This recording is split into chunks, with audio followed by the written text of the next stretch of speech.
જો મારા હાડુભાઈ હમણાં એવા ઘરે બેહવા તો અમે લોકો વાત કરતા હતા અને ખરેખર અમે બે કન્ફ્યુઝ થયા. તો ઈ કન્ફ્યુઝન વાળી વાત છે ને હવે અમે તમને કહીએ છીએ, તમે કોઈને આગળ ન કરતા.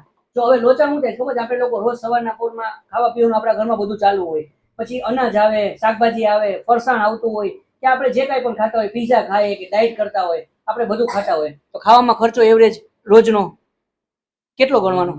500-600 જેવો થઈ જાય. 500-600 એમ. એટલે આપણે ખાધું, બરાબર ને?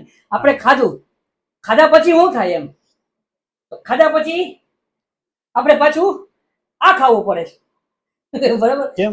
તો આપણા બધાના શરીર કેવા થઈ ગયા છે એમ? પેલા અત્યારે જનરલ ખાધા પછી આ કેમ ખાવું પડે? હું ઈ જ કહું છું. અત્યારે મોબાઈલમાં છે ને ઇનકમિંગ ફ્રી થઈ ગયું છે, પણ આપણે તો ઇનકમિંગ ને આઉટગોઈંગ બેયના પૈસા દેવા પડે છે. પેલા 100-150 રૂપિયાનું આની એમઆરપી છે ને કંઈક લગભગ કેટલી 410 રૂપિયા આની એમઆરપી છે. તો આ હું હમણાં લઈ આવ્યો.